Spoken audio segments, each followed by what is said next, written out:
வணக்கம். என்ன செய்தியை பார்க்க போறோம்னு கேட்டீங்கன்னா, குதிரை பேர வழக்கில் செந்தில் பாலாஜி அவர்களை விரட்டி பிடிக்கும் காவல்துறை. இதுதான் முதல் செய்தி.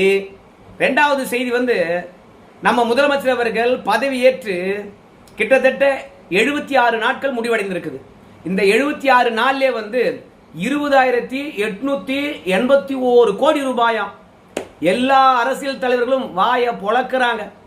இதுல ஆர்பி உதயகுமார் அவர்கள் இந்த 20,881 கோடி ரூபாய்க்கு ஒரு வீடியோ வெளியிட்டு விட்டு, ஏம்பா ஜோசப் விஜய், உங்க மீது இருக்கக்கூடிய நம்பிக்கை அவ்வளவுதான், சோழி முடிஞ்சது, மாற்றம்னு வந்த, ஆனா 76 நாள்லயே 20,881 கோடி ரூபாயா அப்படின்னு கேள்வி கேட்டு இருக்கின்றார். அது என்ன 20,881 கோடி? பார்த்துலாம். மூன்றாவதாக விஷயம் பெருசா போச்சு. விஜய்க்கு எதிராக களம் இறங்கும் ஆளுநர். இதுக்கெல்லாம் காரணம் விஜய் அவர்களுடைய மெத்தன போக்குதான் அப்படின்னு சொல்றாங்க. இனி ஆளுநரை எப்படி சமாதானப்படுத்த போறார் விஜய் அப்படின்னு கேள்வி கேட்கிறாங்க. இந்த மூன்று விஷயத்தையும் விரிவா பார்க்கலாம். ஆனால் அதற்கு முன்பாக இதுவரைக்கும் நம்ம சேனலை நீங்க சப்ஸ்கிரைப் பண்ணலன்னா மறக்காம சப்ஸ்கிரைப் பண்ணிக்கிட்டு கொஞ்சம் சப்போர்ட் பண்ணுங்க. முதல் செய்தி, செந்தில் பாலாஜி அவர்களை குதிரை பேர வழக்கில் விரட்டி பிடிக்கும் காவல்துறை.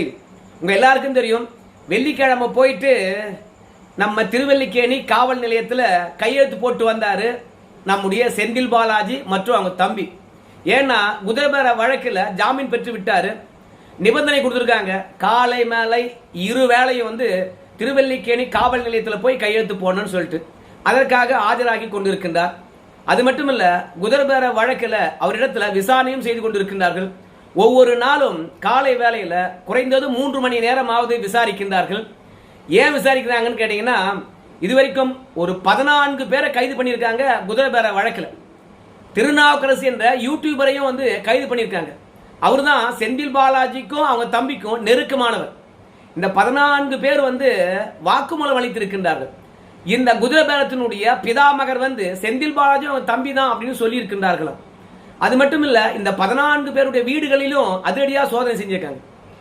அதையெல்லாம் தாண்டி செந்தில் பாலாஜி அவங்க தம்பி கிட்ட போய் விசாரித்திருக்கிறாங்க. ரெண்டாவது அவங்க வீட்லயும் போய் சோதனை செய்திருக்கின்றார்கள் காவல்துறையினர். அது மட்டும் இல்லாம கரூர்ல ஒரு பைனான்ஸ் கம்பெனி சோதனை செய்துவிட்டு அங்கிருக்கின்ற ஆவணங்களை கைப்பற்றி கொண்டு அந்த பைனான்ஸ் கம்பெனிக்கு சீல் வச்சிருக்காங்க. அதே மாதிரி கோயம்பேடுல அங்க இருக்கக்கூடிய பைனான்ஸ் கம்பெனி சோதனை விட்டு அங்கிருக்கின்ற எவிடன்ஸையும் அள்ளிட்டு வந்திருக்காங்க. இப்படி ஏகப்பட்ட எவிடன்ஸ்கள் காவல்துறை கிட்ட இருக்குது. இதையெல்லாம் வச்சு செந்தில் பாலாஜி கிட்ட சரி பார்க்கின்றார்கள். ஆனா செந்தில் பாலாஜியும் அவங்க தம்பியும் இந்த குதிரை பேர வழக்கில் கேட்கின்ற கேள்விகளுக்கெல்லாம் தெளிவாகவும் விரிவாகவும் பதிலளிக்கின்றார்களாம். அதனால செந்தில் பாலாஜிக்கும் அவங்க தம்பிக்கும் எதிராக எந்த ஆதாரமும் கிடைக்கவில்லையாம். காவல்துறையினரை பொறுத்த வரைக்கும் அப்படியே குழம்பி போய் இருக்கின்றார்களாம். அடப்பாவீங்களா, செந்தில் பாலாஜி அவங்க தம்பி தான் குதிரை பேரத்தில் ஈடுபட்டாங்கன்னாங்க. ஆனா விசாரிக்க ஒண்ணும் இல்லையே, உரிக்க வெங்காயம் போல காலியா இருக்குதே அப்படின்னு காவல்துறையினர் தலையை சொரிஞ்சுக்கிறாங்களாம்.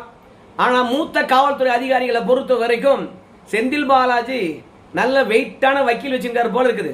நீங்க காவல் நிலையத்துக்கு போனா என்ன கேள்வி கேட்பாங்க, எப்படி கேட்பாங்க, எப்படி பதிலளிக்க வேண்டும் என்று தெளிவா சொல்லி அனுப்புறாங்க. அதனால தான் நம்ம கேள்விகளை அழகா எதிர்கொண்டு நாம என்ன பதிலை விரும்புறோமோ அந்த பதிலை சொல்லிடுறாரு. ஆனால் தான் செந்தில் பாலாஜிக்கு எதிராக எந்த ஆதாரத்தையும் திரட்ட முடியல அப்படின்னு காவல்துறையினர் சொல்றாங்களாம். இன்னும் சில காவல்துறை அதிகாரிகள், செந்தில் பாலாஜி பற்றி எங்களுக்கு நல்லாவே தெரியுங்க, செந்தில் பாலாஜி அவர்கள் ஆஜராகாத விசாரணை அமைப்புகளே கிடையாது, அவருக்கென்று ஒரு தனி நீதிமன்றம் அமைக்கிறாங்க, எம்பி எம்எல்ஏ நீதிமன்றத்திலையும் போய் ஆஜராகிருக்கின்றார். அது மட்டுமல்ல, நம்முடைய மாவட்ட நீதிமன்றங்களையும் போய் ஆஜராகிருக்கின்றார். அது மட்டுமல்ல, உயர் நீதிமன்றத்திலும் ஆஜராகிருக்கின்றார். அதையெல்லாம் தாண்டி உச்ச நீதிமன்றம் வரைக்கும் கூட போயிருக்கிறார். இதெல்லாம் கூட விடுங்க, விசாரணை அமைப்புகள் இருக்குது, சிபிஐ, அப்புறம் இடி, அப்புறம் வருமான வரித்துறை, அப்புறம் லஞ்ச ஒழிப்புத்துறை, அப்புறம் காவல்துறை, சிபிசிஐடி, இப்படி அரசியல் வாழ்க்கையில செந்தில் பாலாஜி அவர்களை விசாரிக்காத அமைப்பே கிடையாது. இவ்வளோ பேர் விசாரித்தார்கள் என்றால் அவங்களையெல்லாம் செந்தில் பாலாஜி எத்தனை நாள் எதிர்கொண்டு இருப்பார். அதனால யாரை எப்படி எதிர்கொள்ள வேண்டும் என்ற விஷயம் செந்தில் பாலாஜிக்கு தெளிவா தெரியும். அதனால செந்தில் பாலாஜி எல்லாம் பாத்தீங்கன்னா இந்த விசாரணை மூலமாக இந்த குதிரை பேர வழக்கில் சிக்கி வைத்திட முடியாது. நேரடி ஆதாரம் இருந்தா மட்டும்தான் செந்தில் பாலாஜி அவர்களை சிக்க வைக்க முடியும். அதனால ஏற்கனவே வாக்குமூலம் தந்திருக்காங்க பாருங்க, கைது பண்ணவங்க அவங்க என்னென்ன ஆதாரத்தை கொடுத்தாங்களோ அந்த ஆதாரத்தை வச்சுக்கிட்டு நாம மீண்டும் போய் செந்தில் பாலாஜி அவங்க தம்பி வீட்டில் சோதனை பண்ணாதான், இல்ல இந்த ஆதாரங்களை வச்சுக்கிட்டு இதுக்கு பின்னாடி என்ன நெட்வொர்க் இருக்குது அப்படின்னு கண்டுபிடிச்சா மட்டும்தான் செந்தில் பாலாஜி அவங்க தம்பியை கைது பண்ண முடியும் என்று காவல்துறையினர் நினைக்கின்றார்களாம். இன்னும் சில பேர் என்ன சொல்றாங்க கேட்டீங்கன்னா, இதெல்லாம் அரசியல் தலைவர்கள் பேசிக்கொள்வது. செந்தில் பாலாஜியை பொறுத்த வரைக்கும் இப்பதானப்ப அமைச்சரவையிலிருந்து வெளியே போனாரு. அதனால காவல்துறையில செந்தில் பாலாஜிக்கு ஆதரவாக நிறைய பேர் இருப்பாங்க. அதனால விசாரணையானது எந்த திசையை நோக்கி போகுது, என்னென்ன கேள்விகள் கேட்க போறாங்க, எப்படி பதிலளிக்க வேண்டும், ரெண்டாவது உங்களுக்கு எதிராக யாரெல்லாம் பாத்தீங்கன்னா கருத்து தெரிவித்திருக்கின்றார்கள், அந்த வாக்குமூலத்தில் சொல்லப்பட்ட விஷயங்கள் என்ன, எல்லாவற்றையும் செந்தில் பாலாஜிக்கு தொகுத்து கொடுத்துட்டு இருப்பாங்க. செந்தில் பாலாஜி அதையெல்லாம் ஒட்டுமொத்தமாக எடுத்து கொண்டு போய் வழக்கறிஞர்கிட்ட கொடுத்து இவற்றுக்கெல்லாம் எப்படி பதிலளிக்க வேண்டும், நம்ம பதிலளித்தா எப்படி சிக்க மாட்டோம், எல்லாவற்றையும் கேட்டு தெரிந்து கொண்டு இருப்பார். அதனால தான் செந்தில் பாலாஜியை பொறுத்த வரைக்கும் ஒவ்வொரு நாள் ஆஜராகின்ற பொழுதும் நாம கேட்கின்ற கேள்விகளும், ரெண்டாவது அவரை சிக்க வைக்க போகின்ற வியூகமும் தெரிந்து போய் விடுகிறது.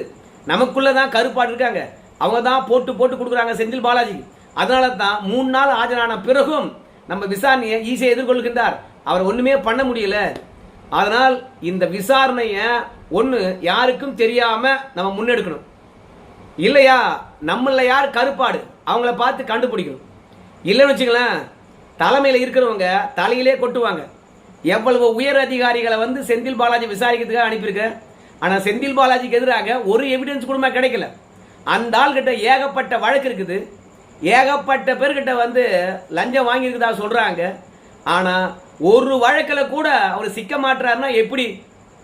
காவல்துறை மொத்தமாக மோசம் பண்றீங்களா இல்ல சோட போயிட்டீங்களா அப்படின்னு தலைமையிலிருந்து பாத்தீங்கன்னா பெரிய நெருக்குதல் வரும். அதனால திங்கட்கிழமையான இன்னைக்கு செந்தில் பாலாஜி கிட்ட விசாரணையை வேறு மாதிரியாக நடத்துவாங்க போல இருக்குது. இதுலயாவது செந்தில் பாலாஜி அவர்கள் சிக்கிறாரா என்று பார்க்கலாம். இந்த விசாரணையெல்லாம் முடிந்து விட்ட பிறகு செந்தில் பாலாஜி அவர்கள் விரிவா பதிலளிக்கிறேன் அப்படின்னு சொல்லி இருக்கின்றார். இதுல இருந்து என்ன தெரியுதுன்னு கேட்டீங்கன்னா, நான்லாம் இந்த விசாரணையில சிக்க மாட்டேன், என்ன சிக்க வைக்கிறதுக்கு யார் இருக்கிறது, நான் என்ன குதிரை பேரத்தில் ஈடுபட்டு இருந்தா தானே, அதனால எனக்கு எதிரான ஆதாரம் கிடையாது, இந்த முறை கையெல்லாம் பண்ண மாட்டாங்க அப்படின்ற இடத்தினால்தான் கடைசியா பேசுறேன், இப்ப வேணாம் விசாரணை போயிட்டு இருக்குது, இப்ப சொல்லக்கூடாது அப்படின்னு கடந்து போனாரு செய்தியாளர்கள் முன்பாக.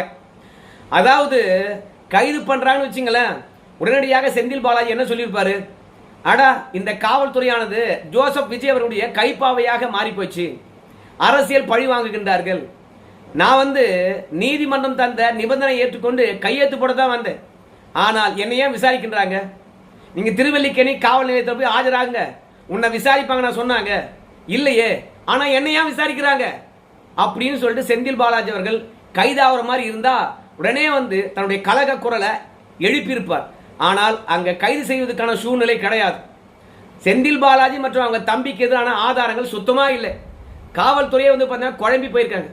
கருப்பாடுகள் காட்டி கொடுக்கிறதா இல்ல வக்கீல்கள் அவரை காப்பாற்றுகின்றார்களா, உண்மையாகவே குதிரை பேரத்தில் செந்தில் பாலாஜியும் அவங்க தம்பிக்கும் தொடர்பே இல்லையா, தொடர்பில்லை என்று சொன்னால் ஜோசப் விஜய் அவர்கள் விடுவாரா? இப்படி காவல்துறையானது செந்தில் பாலாஜி விஷயத்துல நடுங்கித்தான் போயிருக்குது. கவலைப்படாத, எப்படியாவது விரட்டி செந்தில் பாலாஜி அவங்க தம்பியை கைது பண்ணி உள்ள போட்டுறேன் அப்படின்னு காவல்துறையினர் சபதம் ஏற்றிருக்கின்றார்களாம். தினந்தோறும் விரட்ட வேண்டியது, ஆனா கடைசியில செந்தில் பாலாஜி அவங்க தம்பியும் தப்பிக்க வேண்டியது, இது வாடிக்கையாவே இருக்கிறது. அந்த ஆளு எப்ப திமுக இணைஞ்சாரோ அன்னைக்கிலிருந்து எல்லா வழக்கிலிருந்தும் தப்பித்து கொண்டுதான் வராரு கண்டி, ஒருபோதும் கைது செய்து சிறையில் அடைச்ச மாதிரி தெரியல. ஈடி மட்டும்தான் கிட்டத்தட்ட ஒரு 1.5 வருஷத்துக்கு உள்ள வச்சாங்க. அதற்கு பிறகு செந்தில் பாலாஜி கத்துக்கிட்டார், இந்த காவல்துறை கிட்ட இருந்தும் ஈடி கிட்ட இருந்தும் எப்படி தப்பிக்கணுன்ற விஷயமா தெரிஞ்சு போச்சு. இரண்டாவது 20,881 கோடி நம்ம ஆர்பி உதயகுமார் அவர்கள் வீடியோ வெளியிட்டு விட்டு மயக்கமடைந்து விட்டார். நம்ம விஜய் இடத்துல கேட்கிறாரு, நீங்க பதவி ஏற்று 76 நாட்கள் தான் ஆகுது, அதற்குள்ளாக தமிழகத்தை அடகு வச்சு 20,881 கோடி கடன் வாங்கி விட்டீர்கள், கடன் வாங்கினீங்க என்ன பண்ணீங்க அப்படின்னு கேட்கும் போதுதான் கடனுக்கு வட்டி கட்டணும். ஏங்க ஏற்கனவே 11 லட்சம் கோடி கடன் வாங்கியிருக்கீங்க, பொதுத்துறை நிறுவனங்கள் எல்லாம் சேர்த்தோம்னா 13 லட்சம் கோடி, அவற்றுக்கெல்லாம் கடனை கட்டுறமோ இல்லையோ வட்டி கட்டணுமா இல்லையா? அதனால வட்டி மட்டுமே நம்ம இந்த 76 நாள்ல 14,618 கோடி நம்ம வட்டியே கட்டியிருக்கோம். மொத்தமா வாங்கினதே கடன் 20,881 கோடி அதுல கிட்டத்தட்ட ஒரு 64% வட்டி மட்டுமே கட்டியிருக்காங்க. மீதி இருக்கக்கூடிய 36% வச்சுக்கிட்டு தான் நாம எல்லா விதமான வளர்ச்சி திட்டங்களையும் கட்டமைப்பையும் உருவாக்கணும். அதனால கடந்த கால ஆட்சியாளர்கள் கடன் வாங்கிட்டு போயிட்டாங்க, நான் என்ன பண்றது அப்படின்றது விஜய் அவர்களுடைய கருத்தா இருக்குது. ஆனா மக்கள் கிட்ட என்ன சொன்னாரு விஜய்? ஏங்க, முன்னாள் முதலமைச்சர் ஸ்டாலின் அவர்களுக்கு ஒரு பண்டு போது, அந்த பண்டை மட்டும் நம்ம கட் பண்ணணும்னு வச்சுங்களேன், நிச்சயமாக கடனே வாங்க தேவையில்ல, நிதி பற்றாக்குறை ஏற்படாது. எவ்வளவு நலத்திட்டங்களை கொடுக்கணும்னு நம்ம அறிவிக்கிறோமோ அதெல்லாம் ஈஸியாக கொடுத்துடலாம். ஏன்னா வருகின்ற வரியில 35% ஸ்டாலின் சாருக்கு தான் போகுது அப்படின்னு விஜய் அவர்கள் சொன்னாரு. இப்போ ஆட்சிக்கு வந்து எவ்வளவு நாள் ஆச்சு? இப்போ ஸ்டாலின் அவர்களை பொறுத்த வரைக்கும் அவர் பேர்ல ஃபண்டு வாங்குறாரா? அந்த 35% போயிட்டு இருக்குதா? அப்புறம் ஏன் இவ்வளவு கடன்? வருகின்ற வருவாய் எங்க போச்சுன்னு கேள்வி கேட்கிறாங்கப்பா. என்னென்ன வருவாய் வருது தெரியுமா உங்களுக்கு? டாஸ்மார்க்ல இருந்து வருகிறது வரி வருவாய், அது எந்த கவர்மெண்ட்டுக்கும் பங்கிடப்படாதது. அதே மாதிரி பெட்ரோல் டீசல் மீது வரி போட்டிருக்கும், அது வந்து அது மட்டும் இல்ல பத்திரப்பதிவு துறையில் வருது, அது எல்லாம் உங்களுக்கு தெரியும். அது எல்லாமே தாண்டி ஜிஎஸ்டியில் வருகிறது. ஜிஎஸ்டியை வந்து ரெண்டா பிரிப்பாங்க. மத்திய அரசாங்கத்துக்கு ஒரு பங்கு, மாநில அரசாங்கத்துக்கு ஒரு பங்கு. குறிப்பா 6% ஜிஎஸ்டினா 3% மாநிலத்துக்கு, 3% மத்திக்கு. அதனால இவ்வளோ வரி வருவாய் வந்தாலும் தமிழகமானது இந்த 76 நாள்ல 20,881 கோடி ரூபாயா? தமிழக மக்களை நீங்களும் அடகு வைக்காம போக மாட்டீங்களா? பதவியேற்ற காலத்திலிருந்து அடுத்த மே மாதம் வரைக்கும் இந்த தமிழக அரசாங்கம் வாங்க போற கடன் தொகை எவ்வளவு தெரியுமா? 1,22,000 கோடி கடன் வாங்க போறாங்க. நம்ம ஸ்டாலின் அவர்கள் கூட கொரோனா காலத்துல இவ்வளவு கடன் வாங்கல. ஆனா விஜய் அவர்களை பொறுத்த வரைக்கும் எல்லா செலவையும் குறைக்கிறோம், ஊழலை தடுக்கிறோம் அப்படின்னு சொன்ன பிறகு கூட இவ்வளோ கடன் தொகையா, இவ்வளோ கடன் வாங்க போறீங்களா? எல்லாரும் வாயை பொழக்கிறாங்க. இதுக்கு அவங்க என்ன காரணம் சொல்றாங்க கேட்டீங்கன்னா, ஒன்று இவங்க செலவுகளை குறைக்கலைங்க, ஊழலை ஒழிக்க வேண்டும் என்று முடிவெடுத்திருக்காங்க. ஆனால் ஊழலை ஒழிக்க முடியாது. விஜய்க்கு வேண்டுமானால் வந்து ஊழல் செய்ய வேண்டும் என்ற எண்ணம் இருக்காது. ஆனா ஏற்கனவே வாங்கி தின்னவனுங்க இருக்கிறாங்கல்ல, அவனுங்களுக்கெல்லாம் கை நம்மன்னு இருக்கும், அவங்க ஊழல் செய்து கொண்டே தான் இருப்பாங்க. அதனால நம்ம செலவை எந்த விதத்திலும் கட்டுப்படுத்த முடியாது. மூன்றாவது, அமைச்சர் பெருமக்களும் நம்ம முதலமைச்சரும் கூட நிறைய வெட்டி செலவுகளை செய்யறாங்களாம். மாரிதாஸ் அவர் கூட சொல்றாரு, எதுக்கு முதலமைச்சருடைய அலுவலகத்தை நாமக்கல் கவிஞர் மாளிகைக்கு மாத்துறீங்க? அப்படி மாத்துகின்ற போது 80 கோடி ரூபாய் செலவாகும், அதை மிச்சப்படுத்தலாமே. ரெண்டாவது, விஜய் அவர்களுக்கு பாதுகாப்பு வண்டிகள் நம்ம தானே செலவழிக்கிறோம். ஏன் அத்தனை? தமிழ்நாடு என்ன தீவிரவாதிகள் உள்ள இடமா? உங்களுடைய பாதுகாப்புக்கு அவ்வளோ வண்டியா? அதே மாதிரி அமைச்சர் பெருமக்கள்லாம் வந்து பார்த்தீங்கன்னா ரீல்ஸ் எடுப்பதற்கு ஆய்வு என்ற போர்வில கிட்டத்தட்ட 1000 பேர் 2000 பேரை கூட்டின்னு போறாங்களாம். ஸோ அதெல்லாம் வந்து பார்த்தீங்கன்னா எவ்வளோ செலவாகும்? இப்படி வர வருமானத்தை விட வெட்டி செலவுகள் தான் அதிகமாக இருக்கு. அதனால தான் ஸ்டாலின் அவர்கள் கொரோனா காலத்தில் வாங்காத கடனை கூட இவர் வாங்கியிருக்காரு அப்படின்னு மாரிதாஸ் அவர்கள் சொல்றாரு. ஒரு விஷயம், எடப்பாடி பழனிசாமி 2021 வந்து 41,000 கோடி வட்டி கட்டினாராம்.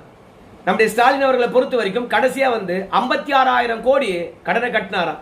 கடன் இல்ல, வட்டி கட்டினாராம் கடனுக்கு. ஆனா நம்ம விஜய் அவர்கள் இப்போ வந்திருக்கா தெரியுமா? அவரு 2026 2027 காலகட்டத்தில் 76,000 கோடி வட்டி மட்டும் கட்ட போறாராம். கிட்டத்தட்ட கடன் வாங்க போறது 1,22,000 கோடி. அதுல ஒரு 63% வட்டியே கட்ட போறோம். அப்போ இப்படி வட்டியை கட்டினா இவங்க ஆட்சி முடிகின்ற பொழுது எத்தனை லட்சம் கோடி இவங்க கடன் வாங்கியிருப்பாங்க?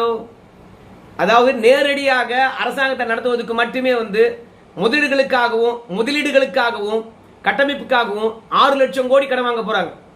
அதே மாதிரி மின்சாரத்துறை, போக்குவரத்து துறை என்று பல பொதுத்துறை நிறுவனங்கள் மீது அது ஒரு 5 லட்சம் கடன் வாங்குவாங்க. நிச்சயமா சொல்றேன், இவங்க ஆட்சி முடிகின்ற போது 11 லட்சம் கோடி கடன் இருக்கும் அப்படின்னு சொல்றாங்க. மாற்றம் நீங்க ஏற்கனவே ஆண்டவங்களை குறை சொன்னீங்க, ஆனால் அகத்தின் அழகு முகத்தில் தெரியும், விளையும் பயிர் முளையிலே தெரியும் அப்படின்னு சொல்லுவது போல இந்த ஆட்சி அமைந்து 76 நாள்ல வந்து எவ்வளவோ வருமானம் வந்தாலும் 20,881 கோடி எங்க போச்சு அப்படின்னு கேள்வி கேட்கிறாங்க.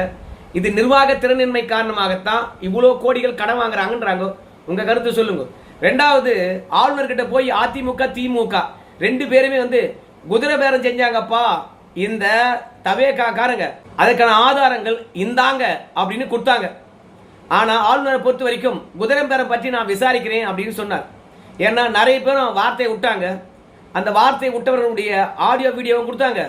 ரெண்டாவது ரகசியமாக கைப்பற்றப்பட்ட ஆவணங்களையும் கொடுத்தாங்க. தவேகா குதிரை பேரம் நிகழ்த்தினதுக்கு ஆளுநரை பொறுத்த வரைக்கும் 1 தலைமைச் செயலாளர், 2 சபாநாயகர், 3 முதலமைச்சர் இவங்களுக்கெல்லாம் கடிதம் எழுதி குதிரை பேரம் பற்றி புகார் வருது, உங்களுடைய கருத்து என்னன்னு கேட்டிருக்காரு. ஆனா யாருமே இன்னும் கருத்து தெரிவிக்கவே இல்லையா. திமுக வந்து பெருசா நெருக்கடி கொடுக்குதான். ஆனா ஆளுநரை பொறுத்த வரைக்கும் கடிதம் அனுப்பியிருக்கின்றேன், கொஞ்சம் பொறுமையா இருங்க அப்படின்னு சொன்னாங்களாம். மீண்டும் போய் திமுக என்னங்காட்சி கொடுத்த கடிதத்துக்கு பதில் அப்படின்னு கேட்டிருக்காங்க. உடனடியாக ஆளுநரை பொறுத்த வரைக்கும் முதலமைச்சரும் பதிலளிக்க மாட்டாரு, சபாநாயகரும் பதிலளிக்க மாட்டாரு, ரெண்டாவது நம்முடைய தலைமைச் செயலாளர்களும் பதிலளிக்க மாட்டாங்க. இந்த குதிரை பேரம் நடந்த விஷயத்துக்கு என்ன பதிலளிக்கணும் என்று தெரியாம அப்படியே வந்து மௌனம் காக்கின்றார்களா, இல்ல குதிரை பேரம் நடந்திருக்குது அதை மறைக்க முடியல என்று அமைதியா இருக்கின்றார்களா, குதிரை பேரமே நடக்கல ஆளுநர் பார்க்கறத பார்த்துக்கிட்டோம் அப்படின்னு நினைக்கிறாங்களா, ஏன் மௌனமா இருக்கிறாங்க அப்படின்னு சொல்லிவிட்டு ஏற்கனவே 2 முறைக்கு மேல கடிதம் அனுப்பி காரணத்தை கேட்டவர் இப்போ அதிகாரிகள் கிட்ட விசாரிக்க ஆரம்பித்து விட்டாராம். எனக்கு ஒட்டுமொத்த தகவலையும் திரட்டி குதிரை பேரம் நடந்திருக்கா இல்லையா, ஏன் அரசாங்கமானது பதிலளிக்க மறுக்கிறது, உரிய பதிலை சொல்லுங்க ஒரு வாரத்துக்குள்ள அப்படின்னு சொல்லியிருக்கின்றாராம். சோ ஆளுநரை ஒரு பொருட்டாகவே வந்து விஜய் அவர்களும் சரி, சபாநாயகர் அவர்களும் சரி, தலைமைச் செயலாளர்களும் கருதவில்லை என்பது இதன் மூலம் தெரியுது. நான் யாருன்னு காட்டுறேன் அப்படின்னு ஆளுநர் வந்து பாத்தீங்கன்னா கோபமடைந்திருக்கின்றாராம். விஜய் அவர்களை பொறுத்த வரைக்கும் அலட்சிய போக்குடன் இல்லாம குதிரை பேரம் நடந்ததா இல்லையா என்று ஒரு வரியில கூட பதிலளித்திருக்கலாம். அந்த பதில எதிர்கட்சிகள் கிட்ட ஆளுநர் சொல்லியிருப்பாரு. ஆனா தேவையில்லாம பார்க்கறத பார்த்துக்கலாம், அவர் என்ன செய்ய போறார் என்று அலட்சியமா இருந்ததுனால உள்துறை அமைச்சகம் வரைக்கும் கொண்டு போய் விட்டாராம் ஆளுநர். என்ன நடக்க போகுதுன்னு தெரியல. ஆளுநர் கிட்ட அதிகாரம் இல்லை என்று நினைக்கின்றார்கள். ஆனால் ஆளுநர் களத்தில் இறங்கி சட்டப்படி செயல்பட்டால் ஆளும் ஆட்சியாளருக்கு மிகப்பெரிய ஒரு சிக்கல்.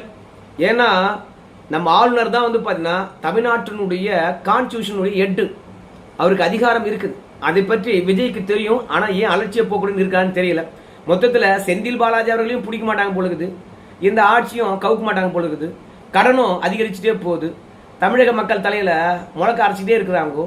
ஆனால் மாற்றம் என்று சொல்லி வந்தவங்கெல்லாம் ஜாலியாக வாய்க்கு நடத்துகிறாங்க. நாம் மட்டும் விஜய் அவர்களை பொறுத்த வரைக்கும் வேண்டி நிற்கிறோம், எப்பங்க நீங்கள் கொடுத்த வாக்குறுதியை நிறைவேற்ற போறீங்கன்னு சொல்லிட்டு. சரிங்க, இந்த ஆட்சி உங்களுக்கு பிடிச்சிக்குதா? நன்றிங்க.